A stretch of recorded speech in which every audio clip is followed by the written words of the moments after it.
Okay, so here we have our spinner and a Faraday shield and aluminum cup, or a plastic cup with aluminum foil coated on the inside. So the shielding is closest to the spinner, and the spinner is aluminum foil also. And again, we're going to charge up the spinner with psychotronic energy.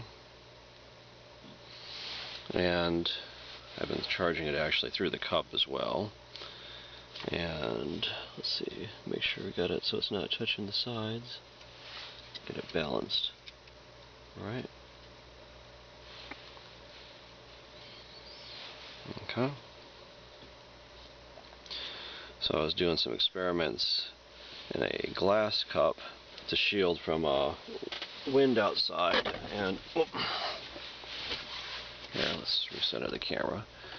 And someone suggested that maybe it was electrostatics that was moving it, and so we want a shield for possible electrostatics as well. So we'll get our spinner charged up here, and we're going to talk about magnetizing aluminum. Because if you don't have a shield around it, how do you know that it's not electrostatics that's producing the force? Right? Okay, so we'll get this thing good and charged up so it moves, so you can see it moving all by itself in there. The psychotronic energy goes from my hands right through the glass, right through the aluminum shielding, and it can move the rotor. So one thing that you have to be careful about, and I'm going to move the magnet very slow because aluminum foil will interact with the magnetic field if it's moving, a moving magnetic field. This moving magnetic field can penetrate through the shield.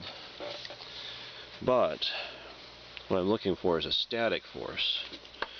And so if I just move it very slow, I'm going to try to move it very slow. Just hold it in place. You can see the rotor is actually turning toward the magnet even though the magnet's not moving. It's being attracted to the magnet. Let's try it again. I'll put the magnet over on this side, I guess, so you can see it better. Bring the magnet in very slow.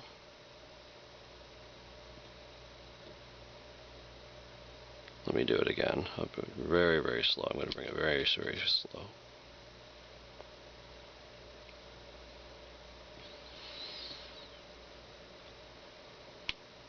Okay. You can see the rotor is being attracted to it even though the magnet's not moving. So I believe this proves that the aluminum foil is becoming magnetized with the psychotronic energy. Now watch what happens if you move it fast. See, the rotor, actually, you can induce an EMF with the magnet by moving it fast, but that's not the effect that we want to look for.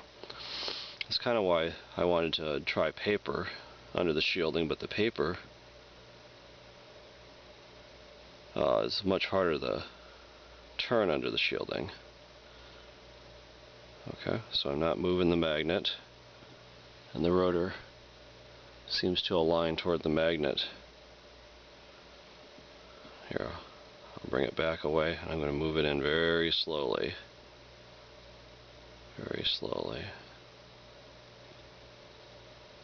Okay.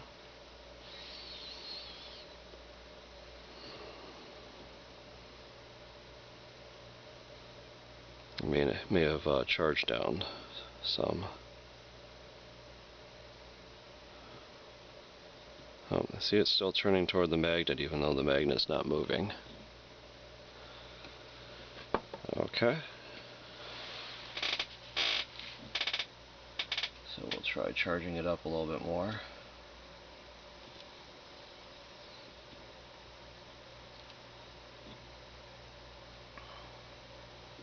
And I'll keep on working on the paper one, because paper one is completely not interacting with the magnet, but it's very, for some reason, there's difference in materials in the way they interact with the psychotronic energy.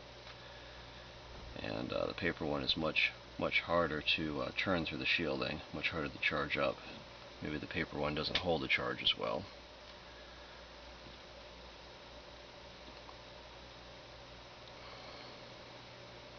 Okay, so we'll get the rotor good and charged up again. I'm going to bring this magnet in very, very slowly. Very slowly.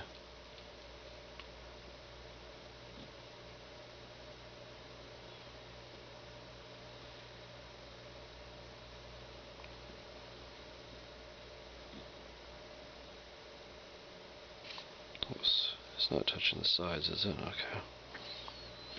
Try it over here.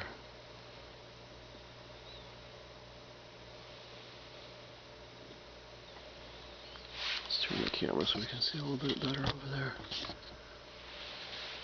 Okay, just bring the magnet in.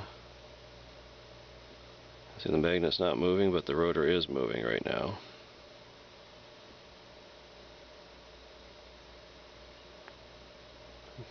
The rotor becomes aligned to the magnet.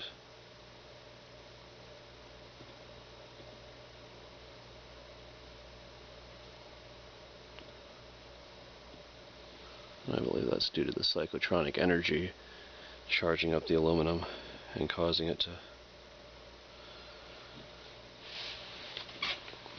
become charged with this strange form of energy. Okay, so anyway, this thing has been sitting overnight for actually for a couple days to make sure it's uncharged, and I'll just rotate it to make sure it's not touching the sides. And we'll take our magnet here. Let me just move it very slowly and stick it there.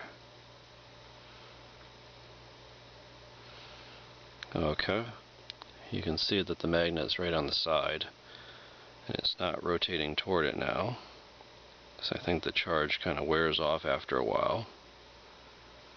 You gotta move it very slowly, because like I said, if you move it fast, you can actually generate currents through the shield to spin things, make it move. And that's the motional EMF field of a magnet. It's able to penetrate the conductor because it's a very low frequency. So the skin depth is very big. Okay, we'll just bring this in again slowly. Okay. And it's not really turning when it's not charged up. Before it would turn and point more at the magnet. Okay.